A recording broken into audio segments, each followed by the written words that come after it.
Hello bachcho. So let's read the question given here. So the question given here says loop of Henle starts at the end of proximal convoluted tubule and its major part lies in the medulla. It consists of first part X and second part Y. The Henle's loop plays a significant role in concentrating the urine. Which part of Henle's loop has more mitochondria? तो अगर हम यहाँ पे देखें तो पहले हम देखेंगे कि हमारे पास इस क्वेश्चन का पहले की कॉन्सेप्ट क्या होना चाहिए।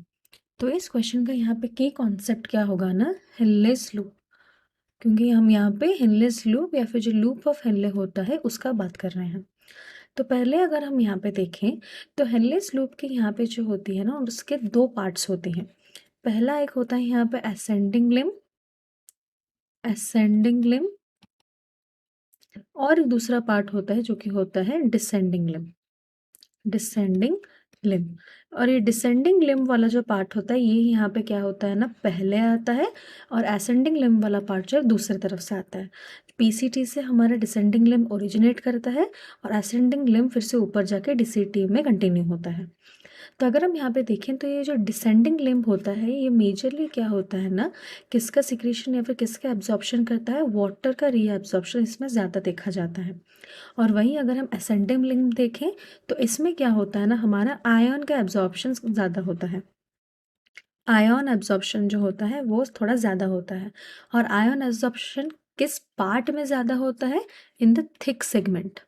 इसके थिक सेगमेंट में जो होता है इसमें आयन का कंसंट्रेशन, आयन का एब्जॉर्प्शन ज़्यादा होता है। और इसमें क्या होता है ना, कौन से आयन जैसे कि सोडियम, क्लोरीन, पोटेशियम, ये सब एब्जॉर्ब होते हैं by the help of a को ट्रांसपोर्टर। जो को ट्रांसपोर्टर होता है सोडियम पोटेशियम क्लोराइड को ट्रांसपोर्टर, उसकी मदद से जो कि यहाँ पे क्या करता है ना, एनर्जी यूज़ करता है, energy in the form of ATP. और वो एनर्जी यहाँ पे कहाँ से आता है ना, फ्रॉम माइटोकॉन्ड्रिया, क्योंकि हमको पता है हमारे सेल में माइटोकॉन्ड्रिया से ही एनर्जी प्रोडक्शन होता है। तो अगर हम देखें यहाँ पे तो अकॉर्डिंग टू द क्वेश्चन जो एक्स वाला पार्ट है जो कि फर्स्ट पार्ट दिया गया है that is the descending limb, और जो वाई वाला पार्ट है second part that is the ascending limb.